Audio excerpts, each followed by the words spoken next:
Hey there, I'm Zimnoch, and in this episode, we're going to talk about the dangers of an overextended investor.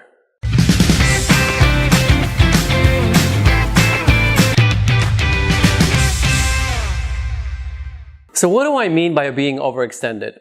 So this happens usually on the beginning when investors are getting started, they're very excited, and they might end up buying several properties at once. And then when I mean several, I'm talking about like 4, 5, 6, 7 within a short period of time. That to me is an investor that's overextended because they don't have enough experience yet and they get into a very difficult situations, and here's what that would look like. When they have way too many properties in the beginning, the dangers that they're going to be facing is organization is number one. There's just it's just difficult to organize and bookkeep all of that for 8, for example, properties, right? Managing contractors, before hiring contractors. Just hiring contractors, it is not easy, right? So hiring contractors will be difficult. That will delay time frames. Then they have to manage all of those properties, right?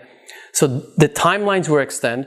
In most cases, they will probably hold on to the property for much, much longer than they were anticipating on the beginning, right? Then that starts putting the agent in a very difficult situation because they start looking to you, the agent, who's working with these type of investors on, hey, well, now we're in a awkward situation here because we are over budget on the rehab, and here we have to pay you commissions to sell this property, and now they're going to ask you, the agent, to potentially lower your commission, right? Because now if they're going to lose some money, they're hoping that you can chip in and take a hit with them.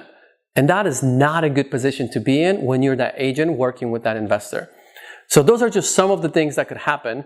The worst out of all of them for the investors, they lose money and they literally go out of business. And they no longer are your client if you're the agent in this situation, which none of us want that to happen. Just recently, I consulted with an agent who came to me and said, Randy, I don't know what to do. I'm working with an investor that is completely overextended. As we dug into the story deeper, what we realized is that this agent assumed that this investor is completely fine as she kept sending them opportunities that they just kept buying and buying and buying and buying and buying. Next thing you know, they have 8 properties, never thinking about the fact that the first 3 that she sent over to this investor, that they're not even finished when they were supposed to be finished. That should be a clue right there, if you're the agent, that if an investor is already behind on the first few projects that you sent them, you might not want to send them any more projects for a while until those things get sorted out and you actually get to do what you were planning on doing, which is relisting those properties. So please don't assume that everything is fine on the investor side, because it is very easy to do so. Because you're excited as the agent because you have a client that just keeps buying and you know you're going to relist.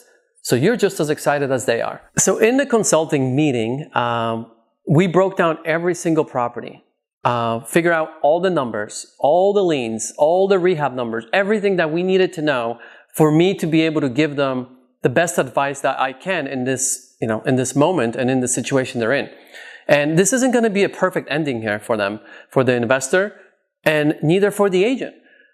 Because some properties we're putting on a market in as-is condition, unfinished, just so they could unload some properties so they don't have to manage 8 rehabs at once. And that's one of the things that we decided to do. And in that situation, it becomes very difficult because the agent, guess what? She's going to actually make less money because the sales price is going to be lower, and I advise the agent to not charge the full commission, right? Because of the situation that they're in. It's really a bad situation all the way around. We'll get through it, they'll get through it, but it is going to be a long journey for this investor and this agent. So if you're in this situation as an agent and you have an overextended investor, I honestly would request actually that you seek either legal counsel, a mentor, your manager or broker, someone that has the experience for this type of consulting. I've flipped over 250 homes. My team and I sold over 1,400 houses total in retail. So I've seen many of situations, and I could tell you, this wasn't an easy one. So what is the solution? Well, you, the agent, if you are working with investors, I highly recommend that you work with more than one, and please don't send all your deals to one investor. Even if they're saying yes, be mindful of what is happening, and as good practice, put a pause sometimes of sending too many to one and then redirect them to another investor, right? And be on top of what is really happening within that investor's business, because that will essentially impact your business. And that's how you create a win-win. Analyzing a property before you buy it is obviously very important. However, what I find that most people just do it wrong. And I know that alone, one mistake could cost you tens and thousands of dollars. It could literally cost you your business.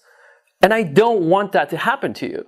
So I created a step-by-step property analysis guide sheet to walk you through exactly what to look for to make sure your deal that you're looking at is worth buying. To get the property analysis guide sheet, just go to randyzimnoch.com.